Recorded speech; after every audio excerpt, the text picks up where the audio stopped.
Cato Institute. Cato Institute. Cato Institute. The Cato Institute. School Inc. with Andrew Coulson. In the modern world, we ride the crest of a wave.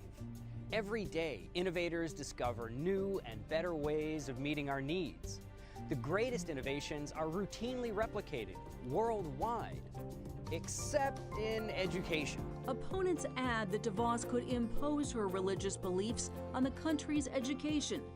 But McCluskey points out that is the opposite of school choice. What she's really asking for is that religious people, non-religious people, all people simply have a choice of the education they get for their children, so that we don't all have to fight over a single system to decide, well, whose values will be imposed on everyone. Obamacare is not sustainable. And so to suggest that it can be around, I don't see that happening. And from Cato, who you had speaking in there yesterday, Michael Cannon agrees that it would be worse than doing that. Well, Mike Cannon is certainly a very learned individual when it comes to health care. Michael Cannon is with the Cato Institute. When senators walk in the room, their knees shake. It's that simple. Whether it's Obamacare or Trump care, he has been exceptionally knowledgeable and a harsh critic of what our politicians have wrought upon our health care system. Cannon is concerned the current legislation being considered by Congress would not go far enough in axing federal Medicaid regulations and turning over control to the states. States will have much greater incentives then to eliminate fraud, to make sure that those Medicaid dollars are being spent on the people the program was meant to help and not on the people the program was not meant to help. Trump care, or the House bill, keeps in place the very provisions of Obamacare that are causing the markets to collapse. And so I don't know, I can't make them do the Cato plan, but unless they do something that gets rid of the very regulations that are causing these problems, we're going to keep seeing this sort of collapse. We've never really had a market-based healthcare system in this country. What we've had is a system in which we have insurance cartels protected by regulation, in which the government subsidizes the purchase of insurance or else pays for healthcare directly. About 87 cents out of every dollar is either subsidized by the government or paid directly by the government, and in which entry into the market by physicians, non-physician professionals, people, nurse practitioners and so on is all regulated. So we basically constrain supply, and then we subsidize demand, and we're surprised that we have problems in the system. We are going to continue to lead the world in emissions reductions without Paris. And by the way, we will be without Paris. The developing world is not going to accept a protocol or an instrument that doesn't transfer large amounts of money from the developed world. That usually means the United States. And Trump is not going to sign on to an agreement that does that. That impasse is not going to be cleared, I assure you. President Trump wouldn't have been elected if there weren't people in our country in economic distress.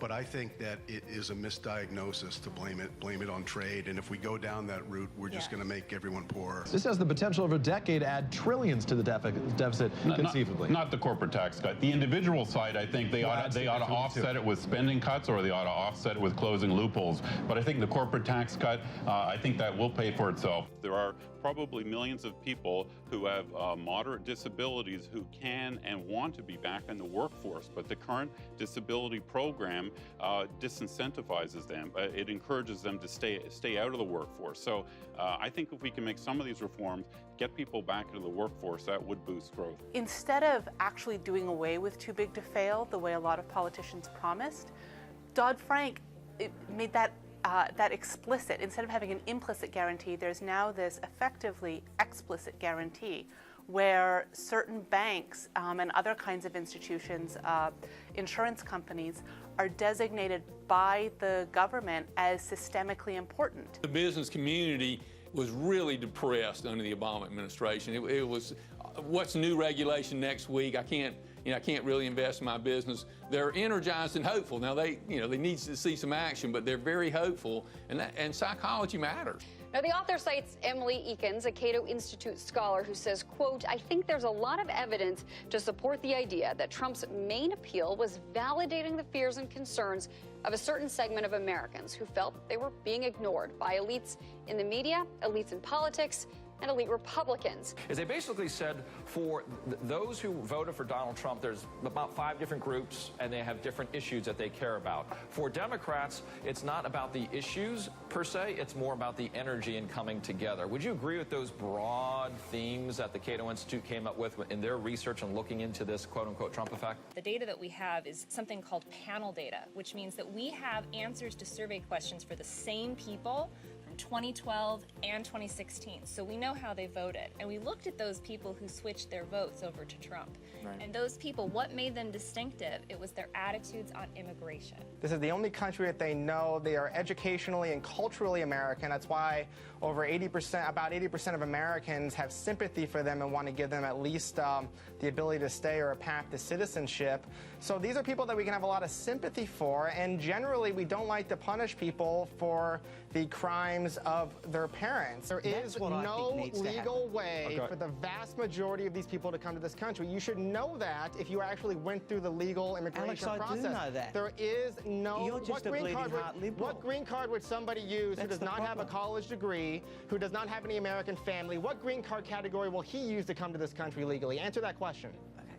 But Alex, you can't because it doesn't exist. Attorney General Sessions said that any kind of legalization of the Dreamers should probably be teamed up with other legislative proposals that the president wants, such as the RAISE Act, which was a bill introduced that would cut legal immigration in half, including cut skilled immigration by about 100,000 a year once it goes into effect. And that's just a non-starter. That's dead on arrival. The attack that President Trump undertook does nothing to resolve the Syrian civil war. It does nothing to prevent the further killing of Syrian civilians. It makes our anti-ISIS campaign more difficult, and it risks dragging us into a larger conflict in Syria. The United States should not be in the business of intervening in the Middle East for the sake of democratic revolutions. That is a recipe for entangling us in all the kinds of wars that we don't want to get into and that actually anger the Muslim populations in general. We experienced this in Libya, and the result was anarchy post-Gaddafi government, the rise of militant groups in Libya that weren't there before. It's a bad approach. We should not be on the side of democracy or on the side of dictatorship. We should stay out of their business. Trevor Thrall from the Cato Institute says the president's address lacked specifics. The speech was, you know, in most respects, a political theater. Announcing that there's going to be a strategy, announcing that we're going to win, but without any of the actual details necessary for someone to do an analysis of how likely are we to get there. He didn't want to be the first president to lose Afghanistan. That, I think, in his mind, would be the worst of all possible outcomes. So I don't use the term civil asset forfeiture. I think that plays into the government's terminology. I use the term civil forfeiture. These are not assets. Oftentimes, these are people's cars that they use to get to work, their homes that they live in. So civil forfeiture, there are two kinds of forfeiture, criminal and civil. Criminal forfeiture is after the government convicts somebody of a crime and then proves that particular property, a car or a house, was involved in that crime in some way. And so then they take the proceeds of the crime or the means that were used to commit it. Civil forfeiture is much different. All the government has to do is assert that the property was involved in a crime somehow.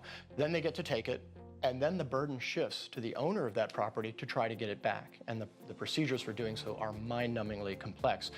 I would like to know just how often the Department of Justice can connect any given forfeiture to organized crime. Decades after the president's Twitter feed has fallen dormant, and we don't even remember what parts of the anatomy celebrities may grab with impunity, Neil Gorsuch is still going to be deciding cases on the Supreme Court, so I think that is very consequential. Pam, I'm an honest originalist, at least I try to be, and I would say that the 14th Amendment does protect gay rights in various ways. I filed briefs supporting the challengers in Obergefell and all the others. The Cato Institute has long been about that. Because you have to understand that you do originalism at the right time, and you're not looking into the brains, into the minds of the people that were enacting it or ratifying it. You look at the words, and what did the words mean at that time? Equal means equal. Trump's MO has been to do something, big Twitter thing, shiny object up here, but really we have these significant executive actions and signing of Congressional Review Act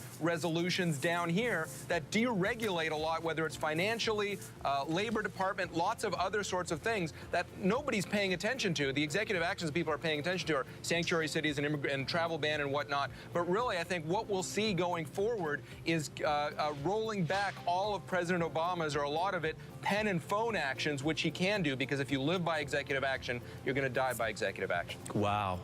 Strong words there from our constitutional scholar. Individual states are footing some of the bill for their recovery, but many don't have dedicated disaster funds. Some experts say it's time for that to change. I think the states need to plan better themselves, prepare their own disaster response funds, maybe issue bonds after these disasters to help rebuild. We can't keep relying on the federal government that is itself deeply in debt. Are the bureaucracy and the centralization and the coordination and the politicization that come with federal control worth it, or would we be better off? Officially in the United States, we rely on bottom-up. The local community is responsible. If necessary, the state steps in, and only then the federal government. Yeah. But we've gotten into this attitude that if it's a big thing, the feds have to come in. Cato celebrated its 40th anniversary this year. We had a breakout session on that. And are you pleased with the success of the Cato Institute? Do you think that you would describe 40 years of Cato as making a difference? When the Cato Institute was founded, the highest tax rate in the United States was 70%, and the Communist Party controlled a third of the world. So yeah, I'd say we've done a great job.